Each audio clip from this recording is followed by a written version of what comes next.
ہم اس قابل نہیں تھے، بن مانگے اس نے یہ نعمتیں عطا فرمائی، تو ہم اپنی تقدیر پہ راضی رہیں، جو اللہ نے لکھ دیا ہم اس پہ راضی ہیں۔ اس کی مثال یوں سمجھیں کہ ایک چھوٹا بچہ اس بات پہ راضی ہوتا ہے کہ اس کی ماں اس کے لیے جو کرے وہ ٹھیک ہے، تو جیسا چھوٹے بچے کو ماں پہ اعتماد ہوتا ہے اور وہ ماں کی ہر بات پہ خوش ہو جاتا ہے، اسی طرح بندے کا تعلق اللہ سے ہونا چاہیے کہ ہم اللہ تعالیٰ کی ہر بات پہ راضی ہو جائیں۔ جیسا اللہ نے چاہا ہمیں دنیا کے اندر رکھا، ہم اس حال میں راضی ہیں۔ ایک دفعہ بنی اسرائیل نے حضرت موسیٰ علیہ السلام سے سوال پوچھا کہ اے موسیٰ علیہ السلام، ہمیں کیسے پتہ چلے کہ اللہ ہم سے راضی ہیں؟ آپ کو طور پہ جاتے ہیں تو آپ ذرا اللہ تعالیٰ سے پوچھئے۔ چنانچہ حضرت موسیٰ علیہ السلام کو طور پر تشریف لے گئے تو انہوں نے سوال پوچھا، اے اللہ، میری قوم پوچھتی ہے کہ کیسے پتہ چلے کہ آپ ہم سے راضی ہیں؟ رب کریم نے فرمایا، اے میرے پیارے موسیٰ علیہ السلام، ان لوگوں کو جا کے بتا دو، اگر یہ اپنے دل میں مجھ سے راضی ہیں تو میں ان سے راضی ہوں، اگر ان کے دل میں مجھ سے شکوے ہیں تو میں ان سے ناراض ہوں۔ تو بڑا آسان طریقہ ہے یہ معلوم کرنے کا کہ اللہ ہم سے راضی ہے یا نہیں۔ اپنے دل میں جھانک کے دیکھیں۔ جو مومن ہوتا ہے ہر حال میں اللہ سے راضی، الا الکفر والضلال، سوائے کفر اور گمراہی کے، ہر حال میں اللہ سے راضی۔ جس حال میں اللہ رکھے بس ہمارے لیے وہی حال بہتر ہے۔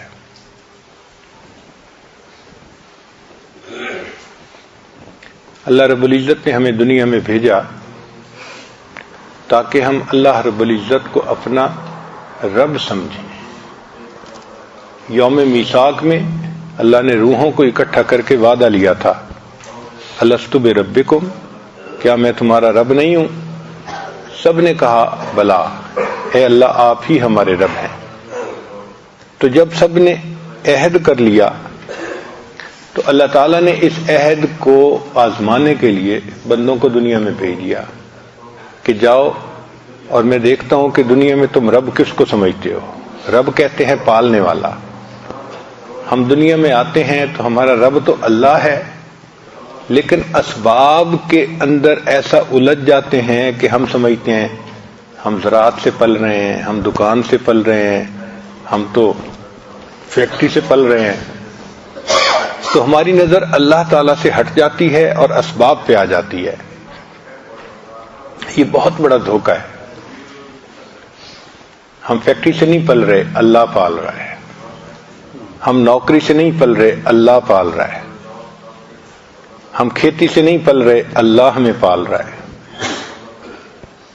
اللہ تعالیٰ نے ہمارا رزق ان جگہوں میں رکھ دیا ہے، رکھنے والا اللہ ہے۔ اس کی مثال یوں سمجھیں کہ اگر ایک دیہاتی آدمی شہر آئے اور دیکھے کہ ٹوٹی میں سے پانی آ رہا ہے تو وہ تو جاہل ہے، وہ تو یہی سمجھے گا کہ ٹوٹی پانی دے رہی ہے، حالانکہ جو سمجھتا ہے وہ جانتا ہے کہ ٹوٹی سے تو پانی کا اظہار ہو رہا ہے، نکل رہا ہے، اصل میں تو پیچھے ایک پمپ ہے جو یہاں پانی بھیج رہا ہے۔ جس طرح پانی پمپ بھیج رہا ہے اور وہ ٹوٹی سے نکلتا نظر آتا ہے، اللہ تعالیٰ رزق ہمارا اپنے خزانوں سے بھیج رہے ہیں، وہ ہمیں دکان سے نکلتا نظر آتا ہے، وہ فیکٹری سے نکلتا نظر آتا ہے، وہ زراعت سے نکلتا نظر آتا ہے۔ تو اس میں دھوکے میں پڑنے کی ضرورت نہیں ہے۔ اس لیے فیکٹری کی وجہ سے کوئی ایسا کام نہ کریں جو شریعت کے خلاف ہو، بزنس میں کوئی ایسا کام نہ کریں جو شریعت کے خلاف ہو، اس لیے کہ جب اللہ نے رزق دینا ہے تو ہم کیوں کوئی کام ایسا کریں جو اللہ کو ناپسند ہو۔ اور اللہ تعالیٰ نے ہمیں جس حال میں رکھا وہ سب سے بہتر حال۔ یہ بہت بڑا سبق ہے جو ہم نے یاد کرنا ہے کہ ہمارا رب کون ہے؟ اللہ ہے۔ اس لیے قرآن مجید کی ابتدا رب کے نام سے، الحمدللہ رب العالمین، رب کے نام سے۔ اور ہر 2-4 صفحے کو الٹ کے دیکھیے، آپ کو کسی نہ کسی آیت میں رب کا نام نظر آئے گا۔ ایسے لگتا ہے جیسے پورے قرآن میں اللہ تعالیٰ نے اس رب کے لفظ کو سجا دیا ہے۔ اور پھر جو اختتام ہوا تو وہ کس لفظ پہ، کس صورت پہ؟ قل اعوذ برب الناس، وہ بھی رب کا. تو ابتدا میں بھی رب اور آخر پہ بھی رب. مقصد یہ تھا کہ تم اس یقین کو پکا کر لو کہ پالنے والا کون ہے؟ رب ہے. اچھا، ہم اگر نماز پڑھتے ہیں تو ہر رکن میں رب کی یاد. دیکھیں، ہم رکوع میں کھڑے ہو کے تلاوت کرتے ہیں تو تلاوت میں پڑھتے ہیں الحمدللہ رب العالمین، تو رب کو یاد کیا نا. پھر ہم رکوع کرتے ہیں قیام کے بعد تو رکوع میں پڑھتے ہیں سبحان ربی العظیم، رب کو یاد کیا. پھر ہم سجدہ کرتے ہیں سبحان ربی الاعلی. پھر ہم اتحیات میں بیٹھ جاتے ہیں تو رب جعلنی مقیم الصلاۃ، تو رب کا نام ہر جگہ، ہر رکن میں. مقصود یہ تھا کہ ان کے دماغ میں یہ چیز بیٹھ جائے، پکی ہو جائے کہ ہمارا رب اللہ ہے. یہ مضبوط ایمان ہماری ضرورت ہے کہ ہماری نظر ہر وقت اللہ تعالیٰ کی ذات پہ ہو. اسی لیے قرآن مجید میں جتنی بھی دعائیں ہیں اکثر دعائیں رب کے نام سے مانگی گئی. رب کہتے ہیں کہ جو پرورش کرنے کا ذمہ دار ہو، جیسے بچے کی مربیہ اس کی ماں ہوتی ہے، تو ہمارے مربی کون ہے؟ اللہ تعالیٰ ہے. تو دعائیں رب کے نام سے منگوائی گئی. ربنا آتنا فی الدنیا، ربنا ظلمنا انفسنا، ربنا لا تزغ قلوبنا، ربنا اغفر لنا ذنوبنا واسرافنا فی امرنا. تو یہ ربنا ربنا کے لفظ سے اتنی دعائیں کیوں منگوائی گئیں؟ اس میں حکمت ہے. اللہ تعالیٰ چاہتے تو اس کے تو 99 نام ہیں جو ہمیں معلوم ہے، اس سے زیادہ ہیں جو اس کے علم میں ہیں، تو اپنے کسی اور نام سے منگوا دیتے نام دعائیں. رب کے نام سے منگوائی اس لیے کہ رب کے نام میں ایک تعلق ہے کہ یہ بندہ ہے، وہ اللہ ہیں اور وہ اس کے ذمہ دار ہیں. اس لیے اگر کوئی بچہ روئے اور اس کی ماں کا نام ہے فاطمہ اور کہے فاطمہ فاطمہ فاطمہ، اس سے کوئی محبت نہیں اٹھتی. اور وہی بچہ اگر کہہ دینا ماما ماما، بھاگی ہوئی آئے گی اس کی ماں، حالانکہ وہ پکار تو پہلے بھی ماں کو رہا تھا، اب بھی ماں کو رہا تھا، مگر فاطمہ کے نام سے وہ محبت ماں کے دل میں نہیں جاگی جو ماما کے نام سے جاگ رہی ہے، کہ وہ سمجھتی ہے کہ اب اس نے مجھے پکارا، میں ذمہ دار ہوں اس کو پالنے کی، اس کی خبرگیری کرنے کی. تو رب کریم نے فرمایا کہ میرے بندے جب رب کے نام سے دعا مانگیں گے نا تو میں تو ہوں ہی ذمہ دار، تو میں ان کی دعاؤں کو قبول کر لوں گا. اس لیے رب کے نام سے دعائیں مانگنا یہ بڑی اہمیت رکھتا ہے. اور عجیب بات کہ یہ سبق ہم نے پوری زندگی یاد کرنا ہے، اور جب قبر میں جائیں گے تو سب سے پہلا سوال کیا پوچھا جائے گا؟ من ربک، تیرا رب، تمہارا رب کون ہے؟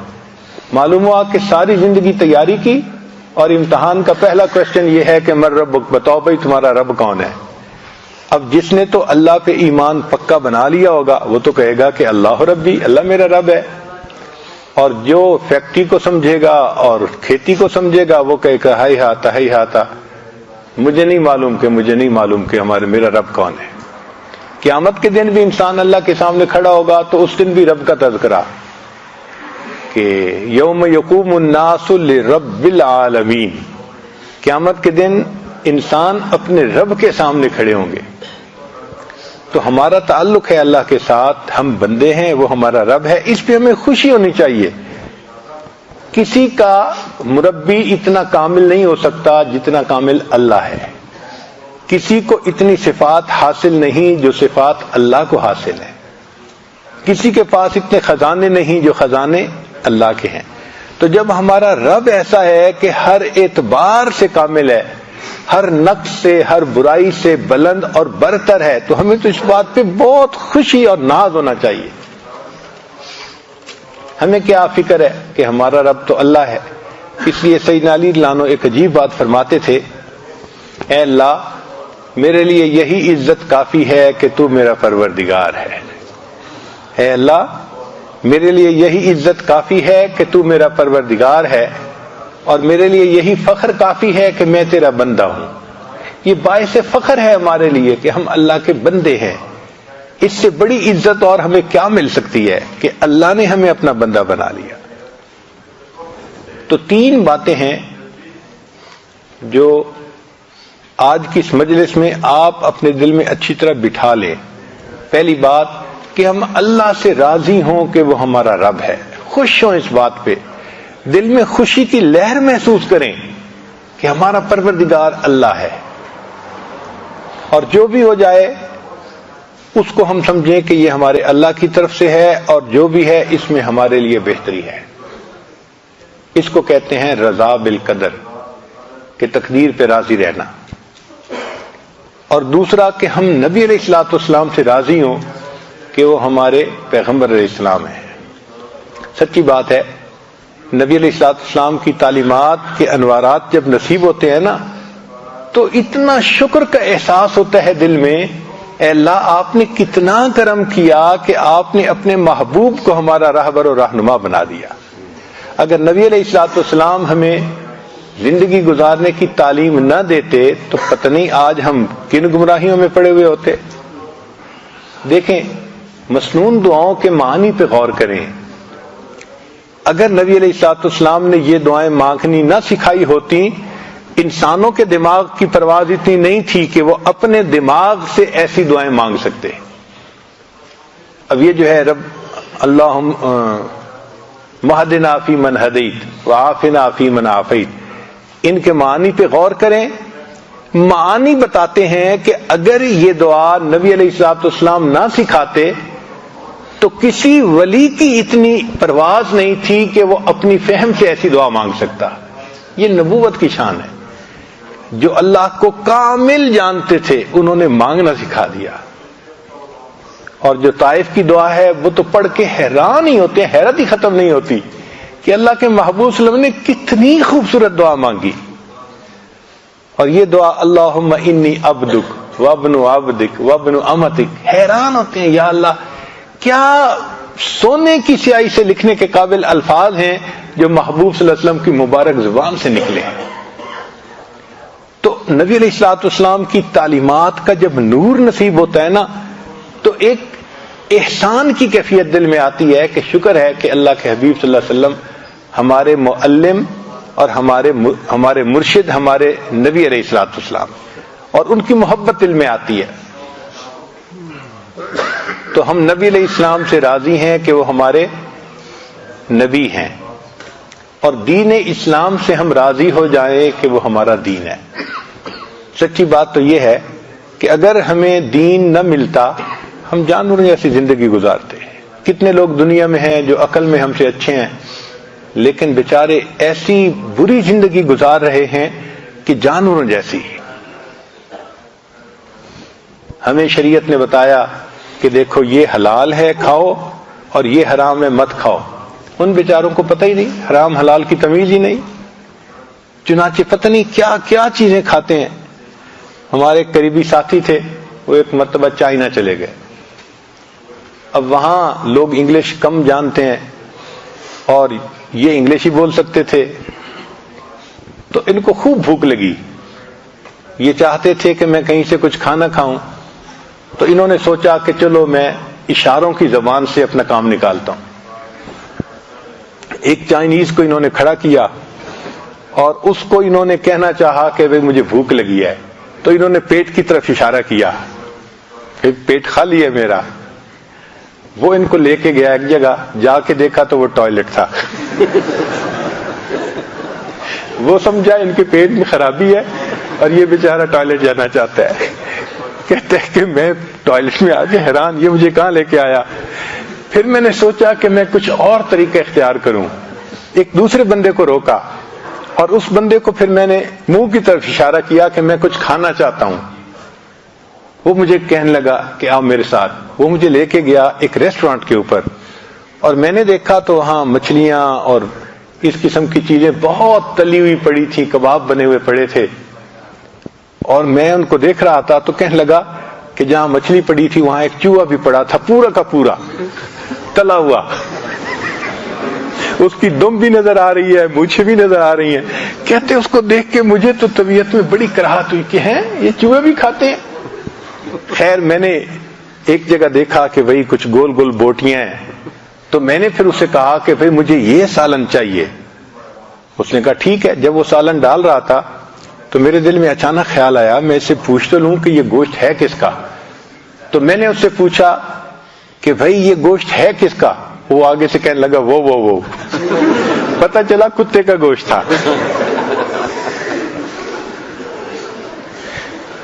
تو اب بتائیں کہ ایسے بھی لوگ ہیں بیچارے چوہے کھاتے ہیں، کتے کھاتے ہیں، بندر کھاتے ہیں، سور کھاتے ہیں.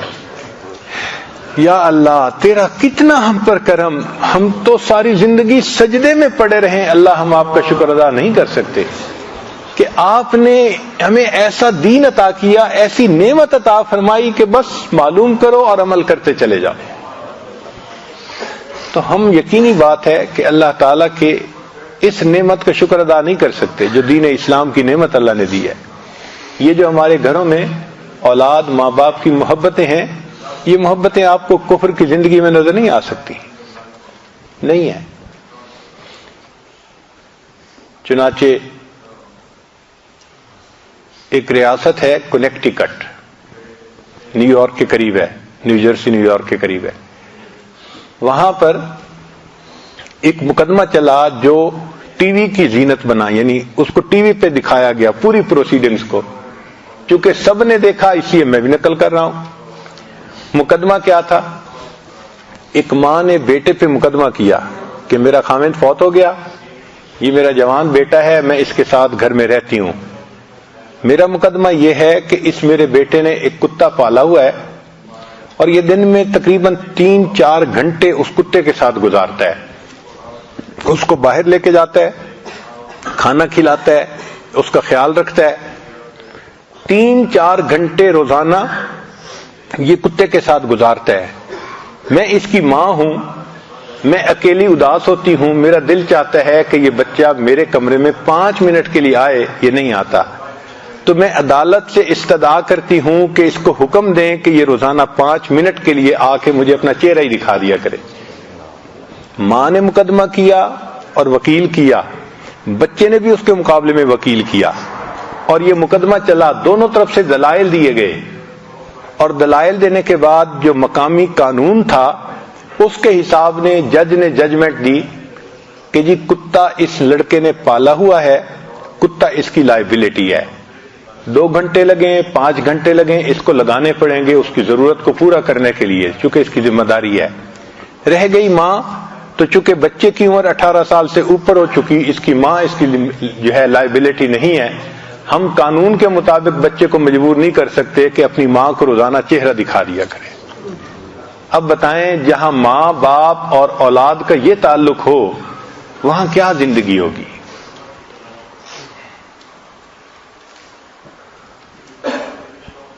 ایک مرتبہ میں ٹرین پہ سفر کرنے کا موقع ملا. وہاں پہ تو ایک جگہ یہ عاجز بیٹھا ہوا تھا، ایک امریکن خاتون، عمر اندازاً اس کی ہوگی کوئی 50 یا اس سے اوپر، وہ دور بیٹھی ہوئی تھی. جب اس نے دیکھا کہ یہ بندہ اکیلا بیٹھا ہے تو ساتھ والی سیٹ پر آ کر بیٹھ گئی اور مجھ سے پوچھنے لگی آپ مسلمان ہیں؟ میں نے کہا الحمدللہ ہاں میں مسلمان ہوں. تو کہنے لگی کہ میں نے یہ سنا ہے کہ مسلمان وعدے کے بڑے پکے ہوتے ہیں. میں نے کہا آپ نے ٹھیک سنا ہے، اگر کوئی بھی سچا مسلمان ہوگا تو وہ وعدے کا بڑا پکا ہوگا. کہنے لگی اچھا آپ میرے ساتھ ایک وعدہ کر سکتے ہیں؟ مجھے حیرت ہوئی، میں جانتا نہیں کہ کون عورت ہے اور مجھ سے کیوں کہہ رہی ہے کہ میرے ساتھ ایک وعدہ کریں. تو میں نے اس سے پوچھا کہ بھئی میں تو نہیں آپ کو جانتا، آپ کیوں کوئی ایسی بات کر رہی ہیں؟ وہ کہنے لگی اصل بات یہ ہے کہ میرے 4 بچے ہیں، 3 بیٹے 1 بیٹی. وہ سارے کے سارے اسی شہر میں رہتے ہیں لیکن وہ جوان ہو چکے ہیں اور ان کے پاس اتنی فرصت نہیں کہ وہ میرے پاس آ سکیں. خاوند فوت ہو گیا، میں اکیلی رہتی ہوں. اب سارا دن اکیلا رہ رہ کے میں نفسیاتی مریض بن گئی ہوں. تو میں آپ سے یہ وعدہ لینا چاہتی ہوں کہ آپ امریکہ میں جہاں بھی ہوں گے مجھے روزانہ 1 منٹ کے لیے کلیکٹ کال کریں گے. کلیکٹ کال کا مطلب یہ ہوتا ہے کہ میں کہیں سے کال کروں تو بل اس کو آئے گا جو ریسیو کرے گا، تو میں بل پے کروں گی، آپ 1 منٹ کے لیے مجھے صرف ہیلو ہائے کر دیا کریں. میں نے کہا اس سے کیا فائدہ ہوگا؟ کہنے لگی کہ مجھے ہوپ رہے گی کہ آج دن میں مجھے بھی کال آئے گی اور کوئی بندہ مجھ سے پوچھے گا تم کیسی ہو. ایک ماں جس کے 4 بچے ہیں اور اسی شہر میں ہیں، وہ ماں ترس رہی ہے کہ کوئی بندہ 24 گھنٹے میں ایک مرتبہ کال کر کے مجھے یہ پوچھ لے کہ تم ٹھیک ہو. جہاں یہ ماں باپ اور اولاد کا تعلق ہو وہاں کیا خاندانی زندگی ہوگی. ہمارے ہاں ماں باپ اولاد میں کیا محبتیں ہیں. یہ سب کس کا نتیجہ ہے؟ دین اسلام کی تعلیمات کا نتیجہ ہے. الحمدللہ بچے ماں باپ پہ قربان ہوتے ہیں، ماں باپ اولاد پہ جان دیتے ہیں. یہ محبتیں سب اس وجہ سے ہیں. تو یہ دین اسلام کی برکت ہے جو اللہ نے ہمیں عطا فرمائی ہے. یہ جو پاک رہنا، صاف رہنا، یہ دین اسلام کی برکت ہے جو اللہ نے ہمیں عطا فرمائی ہے. تو ہم 3 باتوں میں بہت خوش ہوں. کیا؟ اللہ تعالیٰ سے خوش ہوں کہ وہ ہمارا رب ہے، نبی علیہ السلام سے خوش ہوں کہ وہ ہمارے پیغمبر ہیں، اور دین اسلام سے خوش ہوں کہ وہ ہمارا دین ہے. جو بندہ 3 چیزوں میں خوش ہو گیا، اب نبی علیہ السلام کی حدیث مبارکہ سن لیجئے کہ اللہ تعالیٰ کے حبیب صلی اللہ علیہ وسلم فرماتے ہیں ذاق طعم الایمان، اس بندے نے ایمان کا مزہ چکھ لیا. من رضی باللہ ربا، جو اللہ سے راضی ہو گیا کہ اللہ رب ہے، وہ بے محمد النبی، اور محمد صلی اللہ علیہ وسلم سے راضی ہو گیا کہ وہ ہمارے نبی ہیں، وبالاسلام دینا، اور اسلام سے راضی ہو گیا کہ وہ دین ہے. یعنی یہ 3 کام کرنے سے بندے کو ایمان کی لذت نصیب ہو جاتی ہے، چاشنی نصیب ہو جاتی ہے. تو ہمیں اللہ سے راضی رہنا چاہیے. اللہ ہمیں جس حال میں رکھا ہے ہمارے لیے وہی حال بہتر ہے. اگر کوئی اور حال ہوتا تو ہم دکھی ہو جاتے، ہم پریشان ہو جاتے. یوں بندہ سمجھتا ہے کہ میں تو بڑا دکھی ہوں، حالانکہ ہمیں اللہ تعالیٰ نے لاکھوں سے بہتر حال میں رکھا ہے. شکوے کرنا، یہ کہنا کہ یہ نہ ہوا وہ نہ ہوا، یہ اللہ تعالیٰ کو ناپسند ہے. چنانچہ فرمایا کہ جس نے یہ چاہا کہ جس وقت جو چیز اللہ جل شانہ نے پیدا فرمائی اس وقت میں کوئی دوسری چیز پیدا ہوتی تو اس نے اپنے جہل و نادانی میں کوئی دقیقہ نہ چھوڑا. مشائخ نے لکھا ہے رضا کیا ہے؟ فرماتے ہیں ہوا سرور القلب یمر بمر القضاء، کہ قضاء کے اوپر دل کو سرور مل جائے، اس کو رضا کہتے ہیں. نبی علیہ السلام نے ارشاد فرمایا عجبت من قضاء اللہ عز وجل للمؤمن ان اصابہ خیر حمد ربہ وشکر، کہ میں حیران ہوں، تعجب ہوتا ہے مجھے مومن کے حال پر کہ جب اللہ تعالیٰ اس کو اچھے حال میں رکھتا ہے تو وہ اللہ کی حمد بیان کرتا ہے، اس کا شکر ادا کرتا ہے. وَإِنْ أَصَابَتْهُ مُصِیبَةٌ، اور اگر اس بندے کو کوئی مصیبت پہنچتی ہے حامد ربہ وصبر، وہ اللہ کی حمد بیان کرتا ہے اور اس پر صبر کرتا ہے. المؤمن یؤجر فی کل شیء، مومن کو ہر بات میں اجر ملتا ہے، حتی فی اللقمۃ یرفعها الی فی امرأتہ، حتیٰ کہ بیوی کے منہ میں لقمہ ڈالتا ہے اس پر بھی اللہ اجر عطا فرماتے ہیں. کیا خوبصورت دین ہے کہ بیوی کو مسکرا کے دیکھو تو اس پر نیکی ملتی ہے، اور بیوی کے منہ میں لقمہ ڈالو اس پر خوشی ملتی ہے. اپنی ہی انسان ضرورتوں کو پورا کرتا ہے، اللہ نے اس پر بھی ہمارے لیے اجر لکھ دیا ہے. یہ بیوی کے منہ میں لقمہ ڈالنا یہ بھی نبی علیہ الصلوۃ والسلام کی ایسی سنت ہے کہ جس پر گھر آباد ہو جاتے ہیں. ایک مرتبہ لاہور کا ایک نوجوان تھا، اس کی شادی کو کچھ مہینے ہو گئے تھے تو ملنے کے لیے آیا. ہم نے پوچھا سناؤ بھائی آپ خوش ہیں؟ تو بڑا غصے میں تھا، کہنے لگا جی کیا کروں، بس ماں باپ نے ایسی بیوی ڈھونڈ کے دی ہے جو بالکل جو ہے نا وہ دین سے محبت نہیں رکھتی، نماز نہیں پڑھتی، کہتا رہتا ہوں پردے کا خیال نہیں کرتی، فلاں نہیں کرتی فلاں نہیں کرتی. ایک لمبی چارج شیٹ اس نے بنائی ہوئی تھی. تو مقصد اس کا یہ تھا، یہ کہتے ہیں to read in between the line, کہ اگلا بات تو کر رہا ہے لیکن مدعا کیا ہے یہ سمجھنا پیر کا مقصد، پیر کا کام ہوتا ہے. ہمارے حضرت فرمایا کرتے تھے اگر مرید ہونا 420 تو پیر ہوتا ہے 840. اللہ تعالیٰ ان کو وہ فہم دے دیتے ہیں کہ وہ سمجھ جاتے ہیں کہ یہ چاہتا کیا ہے. اور ہمارے حضرت رحمت اللہ کو تو اللہ نے کشف عطا فرمایا تھا. ایک مرتبہ کراچی میں یہ عاجز خدمت میں حاضر تھا تو ایک عالم آئے تو مجھے پتا تھا کہ یہ عالم حضرت سے کیا پوچھنے کے لیے آئے ہیں. تو میں حضرت کی خدمت میں حاضر ہوا اور میں نے کہا کہ حضرت وہ فلاں عالم آپ سے ملنے کے لیے آئے ہیں. حضرت نے میری طرف دیکھا اور فرمانے لگے میں لعنت بھیجتا ہوں اس پیر پر کہ جس کو کوئی ملنے کے لیے آئے اور پیر کو پتہ نہ چلے یہ کیوں آیا ہے. میں لعنت بھیجتا ہوں اس پیر پر کہ ملنے کے لیے کوئی آئے اور اس کو یہ پتہ نہ چلے یہ کیوں ملنے کے لیے آیا ہے.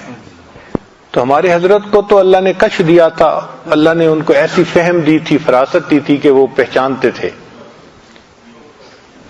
ایک مرتبہ ایک عالم تھے چکوال میں ساتھ گئے تو میں نے عرض کیا حضرت میرے ساتھ ایک عالم آئے ہیں، علاقے کے بڑے معروف عالم ہیں. اچھا مجھے نہیں پتا تھا، وہ پہلے حضرت سے مصافحہ کر کے چلے گئے تھے. تو جب میں نے یہ کہا تو حضرت مجھے فرمان لگے ہاں میں نے اسے پڑھ لیا ہے، ہاں میں نے اسے پڑھ لیا ہے. یعنی آئے اور مصافحہ کیا اور مصافحہ کرنے کی دیر میں حضرت فرمان لگے میں نے اسے پڑھ لیا ہے، مجھے پتہ ہے کہ وہ کس درجے کا عالم ہے. تو یہ فراست ہوتی ہے جو اللہ تعالیٰ عطا فرما دیتے ہیں.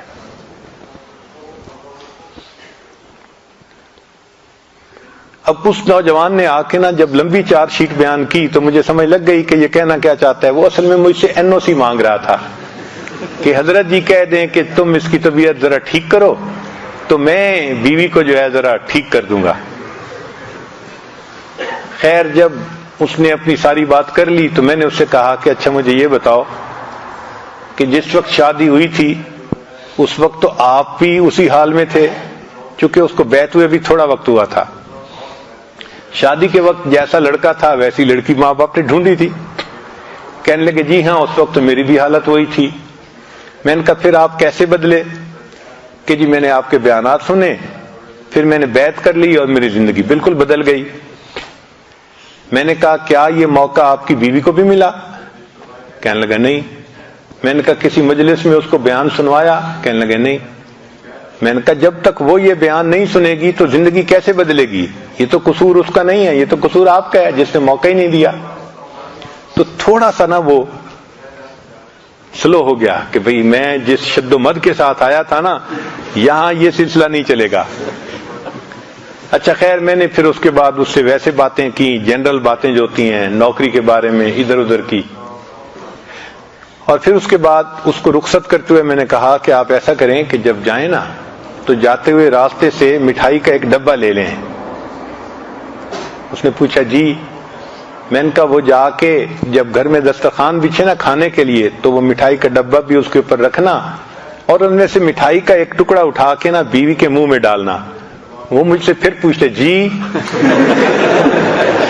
اس کو سمجھ نہیں آ رہی تھی کہ بھئی یہ مجھے کہہ کیا رہے ہیں. وہ تو آیا تھا اس کو سیدھا کرنے کی نیت سے اور ہم اسے کہہ رہے تھے کہ بیوی کے منہ میں مٹھائی کا. تو پھر میں نے اسے کہا کہ بھئی میں فارسی نہیں بول رہا اردو میں بات کر رہا ہوں، آپ مقصد کو سمجھیں کہ جائیں اور یہ سنت عمل ہے اور آپ تو ماشاءاللہ اب بہت سنتوں پہ عمل کرتے ہیں تو اس سنت پہ بھی عمل کریں. کہنے لگا جی ٹھیک ہے. وہ چلا گیا. اللہ کی شان دیکھیں کہ دوسرے دن بیوی کو لے کے آیا، میری بیوی بیعت ہونے کے لیے آئی ہے. میں نے پوچھا کیسے؟ کہنے لگا میں گھر گیا، مٹھائی کا ڈبہ دسترخوان پہ رکھوایا تو بیوی خاموشی سے دیکھتی رہی کہ یہ ہو کیا رہا ہے. پھر لقمہ کھاتے کھاتے میں نے ایک گلاب جامن اٹھایا اور بیوی کے منہ کی طرف بڑھایا تو وہ میری طرف دیکھنے لگی کہ کیا کر رہے ہو؟ تو میں نے کہا کہ یہ مجھے حضرت صاحب نے بتایا ہے کہ نبی علیہ السلام کی سنت ہے تو میں اس سنت پہ عمل کر رہا ہوں، تمہارے منہ میں یہ لقمہ. کہنے لگے بیوی نے وہ مٹھائی کا ٹکڑا کھا تو لیا لیکن اس کے بعد وہ سر جھکا کر بیٹھ گئی اور مجھے کہنے لگی کہ اچھا مجھے نبی علیہ السلام کی اور سنتیں بھی سکھاؤ، مجھے نبی علیہ السلام کی اور سنتیں بھی سکھاؤ۔ ایک سنت پر عمل کرنے سے اس بچی نے پردہ بھی شروع کر دیا، نماز بھی شروع کر دی، زندگی کی ترتیب ہی بدل لی اس نے۔ تو محبوب صلی اللہ علیہ وسلم کی ایک سنت میں اتنی طاقت ہے کہ ایک آزاد خیال بچی وہ اپنی زندگی کا رخ ہی بدل لیتی ہے۔ اگر کسی کی بیوی دین کی طرف نہیں آتی تو یہ اس کے خاوند کا قصور ہوتا ہے کہ اس نے دین کو مجسم شکل میں پیش نہیں کیا ہوتا۔ اگر دین کو ہم مجسم شکل میں پیش کرتے تو سب سے زیادہ ہماری قدردان ہماری بیوی ہوتی۔ اور اس کی دلیل کیا ہے کہ نبی علیہ السلام نے جب نبوت کا دعویٰ فرمایا تو سب سے پہلے کون ایمان لے کے آیا؟ عورتوں میں سیدہ خدیجہ کبریٰ رضی اللہ تعالیٰ، جو بیوی تھی، جو جتنا قریب رہتی تھی اتنا جلدی وہ ایمان لے کے آئی۔ تو دین میں تو مقناطیسیت ایسی ہے کہ جو اس پر عمل کرے گا اس کی بیوی اس پہ قربان جائے گی۔ مگر ہم ایسا تو نہیں نہ کر سکتے کہ بیوی نیک بن کے رہے اور ہم آزاد بن کے رہیں، یہ نہیں ہو سکتا، ہماری یہ تمنا پوری نہیں ہو سکتی۔ ہم خود نیک بنیں گے تو پھر گھر والے اولاد پھر وہ بھی نیک بنیں گے۔ تو بہرحال ہم اللہ رب العزت سے راضی ہیں کہ وہ ہمارے رب ہیں، نبی علیہ السلام سے راضی ہیں کہ وہ ہمارے پیغمبر ہیں، اور ہم دین اسلام سے راضی ہیں کہ وہ ہمارا دین ہے۔ یہ دین کی باتوں کو بوجھ سمجھنا، بڑی پابندیاں ہیں جی، بڑی پابندیاں ہیں، یہ بہت خطرناک چیز ہے، کبھی ایسا نہ سمجھنا۔ مثلا جیسے فاسق قسم کے لوگ کہہ دیتے ہیں یہ کیا ہے جی، عورتوں پہ اتنی پابندیاں، پردے میں رہو، لپٹے رہو، یہ پابندیاں نہیں ہیں، اس میں راحت ہے، وہ کتنی مصیبتوں سے بچ جاتی ہے۔ اگر وہ عورت بے پردہ پھرتی تو پتہ نہیں اس کو کہاں کہاں سے عزت کا خطرہ ہوتا۔ اب اگر وہ پردے میں ہے تو وہ پرسکون زندگی گزار رہی ہے۔ تو جو شریعت نے پابندیاں لگائی ہیں اس میں ہمارا فائدہ ہے۔ چنانچہ کتابوں میں ایک واقعہ لکھا ہے، ایک آدمی تھا جو امام مسجد بھی تھا، اللہ کی شان کہ وہ فوت ہوا۔ تو جب اس کو دفن کیا گیا تو اس کا چہرہ قبلے کی طرف کر دیا گیا، جیسے عادت ہے دفن کرنے کے لیے میت کا چہرہ قبلے کی طرف کر دیا جاتا ہے۔ کوئی ایسی وجہ بنی کہ قبر کو کھولنا پڑا، تو جب لوگوں نے قبر کھودی کوئی اپنی چیز ڈھونڈنے کے لیے تو دیکھا کہ چہرہ قبلے کی طرف سے پھرا ہوا تھا۔ تو ان کو بڑی حیرت ہوئی کہ بھئی ابھی کل کی تو بات ہے، یہ کیسے چہرہ پھر گیا بالکل دوسری طرف۔ تو لوگوں نے تحقیق کی، ان کے گھر والوں سے پوچھا کہ بھئی کون سی وجہ، تو کوئی وجہ نظر نہیں آتی تھی۔ ایک اللہ والے تھے، وہ سمجھ گئے کہ کوئی اندر کا مسئلہ ہے اور سیریس مسئلہ ہے۔ تو انہوں نے اس کی بیوی سے پوچھا کہ بھئی آپ بتائیں دین کے بارے میں ان کا معاملہ کیا تھا؟ تو بیوی نے کہا کہ جی دین کے کاموں پہ عمل تو کرتے تھے، لیکن کبھی کبھی مجھے کہتے تھے کہ یہ جو سردی کے موسم میں ہم میاں بیوی ملتے ہیں نا، اور اس کے بعد غسل فرض ہے، دین میں یہ بہت سختی کی چیز ہے، یعنی میاں بیوی کے ملنے کے بعد غسل کا کرنا ان کو بوجھ نظر آتا تھا۔ دین کا حکم بوجھ نظر آنے کی وجہ سے اللہ نے قبلے سے چہرہ ہی ہٹا دیا۔ تو ہم دین کے احکام کو بوجھ نہ سمجھیں، اللہ کی رحمت سمجھیں کہ اللہ نے ہم پر رحمت فرما دی، ہمیں یہ نعمت عطا فرما دی۔ تو تین باتیں، اللہ سے راضی ہوں کہ وہ ہمارا رب ہے، نبی علیہ السلام سے راضی ہوں کہ وہ ہمارے پیغمبر ہیں، اور دین اسلام سے راضی ہوں کہ وہ ہمارا دین ہے۔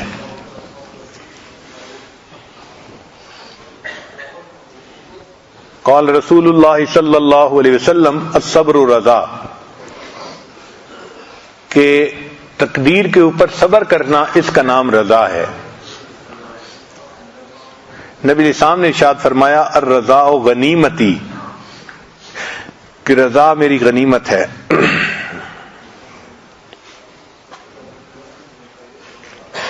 مکتوبات امام ربانی مجدد ثانی رحمۃ اللہ علیہ میں ہے، حضرت حق جل سبحانہ مومنوں کے نزدیک تمام چیزوں سے زیادہ عزیز اور محبوب ہے، خواہ اموال ہوں یا انفس، زندہ کرنا اور مارنا سب اللہ تعالی کے افعال میں سے ہے، کسی دوسرے کو اس میں دخل نہیں، لہذا لازمی طور پر اللہ تعالیٰ کا فعل بھی عزیز تر اور محبوب تر ہوگا، بلکہ مناسب تو یہ ہے کہ محب اپنے محبوب کے فعل سے لذت گیر ہو اور خوشی حاصل ہو۔ جب اللہ سے محبت ہے تو ہماری تقدیر کس نے بنائی؟ اللہ نے بنائی، تو اللہ کے فعل پر بھی ہمیں خوشی ہونی چاہیے نا۔ سبحان اللہ، اسی کو رضا کہتے ہیں۔ رضا 3 چیزوں کا نام ہے۔ اللہ تعالیٰ کا دین جس طرح اس نے اتارا ہے تو اس کے ساتھ راضی ہو جائے، تقدیر اور روزی جس طرح اس نے تیرے اور دوسروں کے لیے مقرر فرمائی تو اس کے ساتھ راضی ہو جائے، اور تیسرا ما سوی اللہ کی بجائے تو اپنے مولا کے ساتھ راضی ہو جائے۔ جنید رحمت اللہ علیہ فرماتے تھے رضا یہ ہے کہ تو اپنے اختیار کو ترک کر دے۔ حارث رحمت اللہ علیہ فرماتے تھے حکم الہی کے جاری ہونے پر دل کو سکون حاصل ہونا رضا ہے۔ ذنون مصری رحمت اللہ فرماتے تھے قضاء الہی کے گزرنے کے ساتھ ساتھ دل کا خوش ہونا یہ رضا ہے۔ وفی بعض الاخبار، اور بعض پہلے کی کتابوں میں یہ لکھا ہے، یقول اللہ تبارک و تعالی، اللہ تعالیٰ یہ ارشاد فرماتے ہیں من لم یرض بقضائی، جو بندہ میری قضا سے راضی نہیں ہوتا، ولم یصبر علی بلائی، اور میری بھیجی ہوئی بلا کے اوپر صبر نہیں کرتا، فلیخرج من تحت سمائی، اس کو چاہیے کہ میرے آسمان کے نیچے سے نکل جائے، ولیتخذ ربا سوائی، اور میرے سوا کسی اور کو اپنا رب بنا لے۔ وَأَوْحَى اللَّهُ تَعَالَى إِلَىٰ داؤد علیہ السلام، اللہ تعالیٰ نے داؤد علیہ السلام کی طرف وحی نازل فرمائی، یا داؤد ترید و ارید، ایک ہے تیری مرضی اور ایک ہے میری مرضی، وَلَا يَكُونُ إِلَّا مَا أُرِيد، مگر ہوگا وہ جو میری مرضی ہوگی، فَإِن سَلَّمْتَ لِي مَا أُرِيد، اگر تو چاہے کہ جو میری مرضی ہے تو اتیت تو آتیک بما ترید، اتیتک بما ترید، اگر تو چاہے کہ میری مرضی پوری ہو تو میں تمہیں وہ بھی عطا کر دوں گا جو تمہاری مرضی ہے، اور اگر تو چاہے کہ وہ پورا ہو جو تیری مرضی ہے تو میرے بندے میں تجھے تھکا بھی دوں گا اور مرضی تو میری ہی پوری ہوگی۔ ایک تیری مرضی ہے، ایک میری مرضی ہے، اگر تو چاہے کہ تیری مرضی پوری ہو تو میں تجھے تھکا بھی دوں گا اور تیری مرضی کو بھی پورا نہیں ہونے دوں گا، اور اگر تو چاہے کہ میری مرضی پوری ہو تو اے میرے بندے میں تیری مرضی کو بھی پورا کر دوں گا۔ تو ہمیں تو اللہ کی مرضی پہ راضی ہو جانا چاہیے۔ لقمان علیہ السلام نے اپنے بیٹے سے کہا اوصی کا بخصال، اے بیٹے میں تجھے ایک بات کی نصیحت کرتا ہوں، تقربک من اللہ، وہ اللہ کے تمہیں قریب کر دے گی بات، وتباعدک من سخطہ، اور اللہ کے غصے سے تجھے دور کر دے گی، ان تعبد اللہ لا تشرک بہ شیئا، کہ تو اللہ کی عبادت کر اور اللہ کے ساتھ کسی کو شریک نہ بنا، وَإِن تَرْضَى بِقَدَرِ اللَّهِ فِيمَا أَحْبَبْتَ وَكَرِهْتَ، اور تو اللہ کی تقدیر پہ راضی ہو جا جو تجھے اچھی لگے یا بری لگے، کوئی بات بھی ایسی تو اس پہ راضی ہو جا، یعنی کوئی چیز پسند ہے مرضی کے موافق ہے یا مرضی کے خلاف ہے، اس پہ اللہ سے راضی ہو جا، یہ چیز تجھے اللہ کے غصے سے دور کر دے گی۔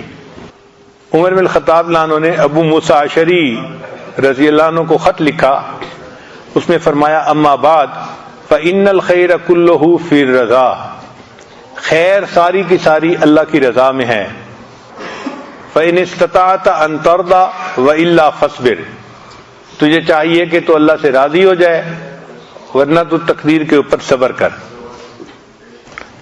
امام ربانی مجدد لسانی رحمۃ اللہ فرماتے ہیں کہ مقام رضا مقام محبت سے بلند ہے،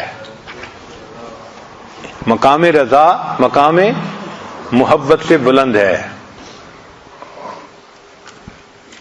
فرماتے ہیں مقام رضا محبت اور حب کے مقام سے بھی بالا تر ہے، کیونکہ مرتبہ رضا مرتبہ محبت سے بلند ہے، چونکہ محبت میں اجمالاً اور تفصیلاً انسیت کا وجود ہے، اور مقام رضا میں نسبتیں حذف ہو جاتی ہیں جو حضرت حق سبحانہ کی ذات کے مناسب ہیں، اور مقام رضا کے اوپر حضرت خاتم الرسل علیہ الصلوۃ والتسلیمات کے علاوہ کسی کا قدم نہیں ہے۔ یعنی جتنے لوگوں کو بھی معرفت نصیب ہوئی ان کو مقام محبت تک معرفت نصیب ہوئی، اور اللہ کے حبیب صلی اللہ علیہ وسلم کو مقام رضا تک ہوئی۔ شاید اسی مقام کی خبر دیتے ہوئے نبی علیہ السلام نے فرمایا ہے، لی مع اللہ وقت لا یسعنی فیہ ملک مقرب ولا نبی مرسل، میرے لیے اللہ تعالیٰ کے ساتھ ایک ایسا وقت بھی ہوتا ہے جس میں کوئی مقرب فرشتہ اور نبی مرسل شریک نہیں ہوتا۔ اب علامات ہیں کہ بندہ رضا کے مقام تک کب پہنچتا ہے۔ پہلی علامت، عین مصیبت میں محبت کا بھڑکنا، یعنی اللہ تعالیٰ کی طرف سے بندے کے اوپر کوئی مصیبت آئے اور بندے کے دل میں اللہ کی محبت جوش مار رہی ہو، یہ پہلی علامت۔ چنانچہ ایک صحابی کے بارے میں آتا ہے کہ ان کو پھوڑا نکل آیا، جس پھوڑے سے کہ موت آ جاتی تھی، اور کافی تکلیف کے عالم میں تھے۔ اس تکلیف کے عالم میں وہ اللہ تعالیٰ کو مخاطب کر کے کہتے تھے، اے میرے مالک، تو جو چاہے میرے ساتھ کر، میں تیری محبت کے اوپر ابھی بھی قائم ہوں۔ اے اللہ، تو جو چاہے میرے ساتھ کر، میں تیری محبت پر ابھی بھی قائم ہوں۔ اور ابو سلیمان فرماتے ہیں، اذا صلی العبد عن الشہوات فہو راض، جو بندہ شہوات کو چھوڑ دے وہ اپنے اللہ سے راضی ہو گیا۔ عبداللہ بن مبارک رحمۃ اللہ فرماتے ہیں، الرضا لا یتمنا خلاف حالہ، اپنے حال کے خلاف جو بندہ تمنا نہ کرے وہ اللہ سے راضی ہوتا ہے۔ رضا بالقضاء کے انعامات، کہ جو بندہ اللہ تعالیٰ کی تقدیر پہ راضی ہو جاتا ہے، اللہ سے خوش ہو جاتا ہے، پھر اس کے بعد اس کو انعام کیا ملتا ہے؟ کمال ایمان کا ذائقہ چکھنا، ذاق طعم الایمان من رضی باللہ ربا وبالاسلام دینا وبمحمد الرسولہ۔ دوسرا، اللہ کی محبت کا ملنا، چنانچہ الرضا باب اللہ الاعظم وجنت الدنیا، یعنی جو انسان اللہ پہ راضی ہو جاتا ہے اس کو گویا دنیا کی جنت نصیب ہو جاتی ہے، ایسا سکون مل جاتا ہے اس کے دل میں، پھر ایسے بندے کو جنت کی بشارت ملتی ہے، یا ایتھا النفس المطمئنہ ارجعی الی ربک راضیۃ مرضیہ فادخلی فی عبادی وادخلی جنتی۔ مصیبت پر راضی رہنے والے کے لیے جنت کی بشارت۔ اس پر ابو موسیٰ اشعری رضی اللہ عنہ کی ایک حدیث ہے جو انہوں نے نقل کی کہ اذا مات ولد العبد قال اللہ للملائکۃ، جب کسی بندے کا بیٹا فوت ہو جائے تو اللہ تعالیٰ ملائکہ کو فرماتے ہیں، قبضتم ولد عبدی، تم نے بندے کے بچے کی روح قبض کر لی؟ فیقولون نعم، ملائکہ کہتے ہیں جی ہاں۔ فیقول، اللہ فرماتے ہیں، قبضتم ثمرۃ فؤادہ، تم نے اس کے دل کے پھل کو توڑ لیا؟ فیقولون نعم، وہ کہتے ہیں ہاں۔ فیقول، اللہ فرماتے ہیں، ماذا قال عبدی، بندے نے کیا کہا؟